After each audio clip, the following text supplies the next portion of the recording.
అన్యదా చింతితం కార్యం అన్యదా తత్తు జాయతే అహోతు బలవద్దైవం కాలాచ్చ దురతిక్రమః.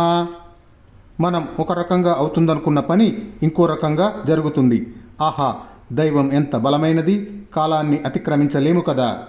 సంజయ, నా పుత్రుడు దుశ్శాసనుడు దీన మనస్కుడై పౌరుషహీనుడై పారిపోతూ మరణించలేదు కదా.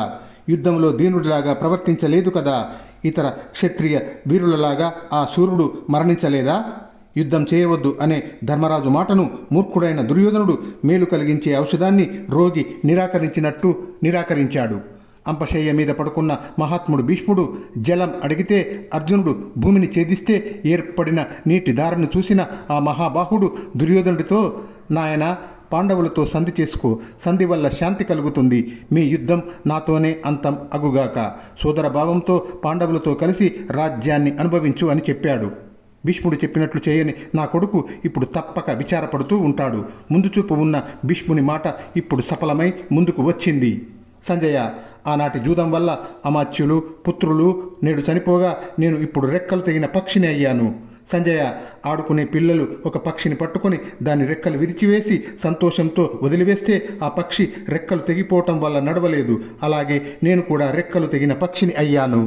క్షీణించిన వాడిని, సర్వ అర్థాలు కోల్పోయిన వాడిని, దాయాదులు బంధువులు దూరమైన వాడిని, దీనుణ్ణి, శత్రువులకు వశమైన నాకు ఇంకా ఏది దిక్కవుతుంది?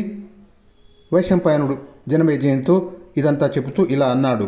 ఈ రీతిగా దుఃఖితుడైన ధృతరాష్ట్రుడు విలపించి శోకంతో మనస్సు కలత చెందగా మళ్ళీ సంజయునితో ఇలా అన్నాడు.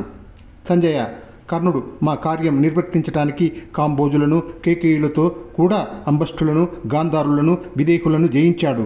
సమర్థుడైన కర్ణుడు దుర్యోధనుడి వృద్ధి కోసం సర్వభూమండలాన్ని జయించాడు. అంతటి వాటిని శూరులు బాహుబల శోభితులైన పాండవులు యుద్ధభూమిలో జయించారు కదా. సంజయ, మహాదానుష్కుడైన కర్ణుణ్ణి యుద్ధంలో అర్జునుడు వధిస్తే ఇంకా ఏ వీరులు మిగిలి ఉన్నారో చెప్పవలసినది. ఇంతకుముందు కర్ణుడు హతుడు అయ్యాడని నీవు చెప్పావు. మన వాళ్ళు కర్ణుణ్ణి ఒంటరిగా వదిలిపెట్టారా, లేక పాండవులు అందరూ కలిసి యుద్ధంలో అతన్ని వధించారా? శస్త్రధారులలో శ్రేష్ఠుడైన భీష్ముడు యుద్ధభూమిలో తనకు ఎదురు నిలిచి యుద్ధం చేయకపోయినా శిఖండి అతన్ని ఉత్తమ బాణాలతో కూల్చివేశాడు కదా.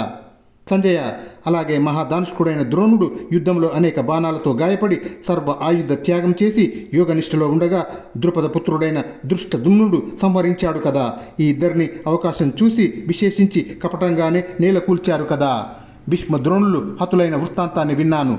యుద్ధ ధర్మానుసారం యుద్ధం చేసే వారిద్దరిని సాక్షాత్తుగా వజ్రధారి అయిన ఇంద్రుడు కూడా యుద్ధంలో జయించలేడు. నిజం చెబుతున్నాను.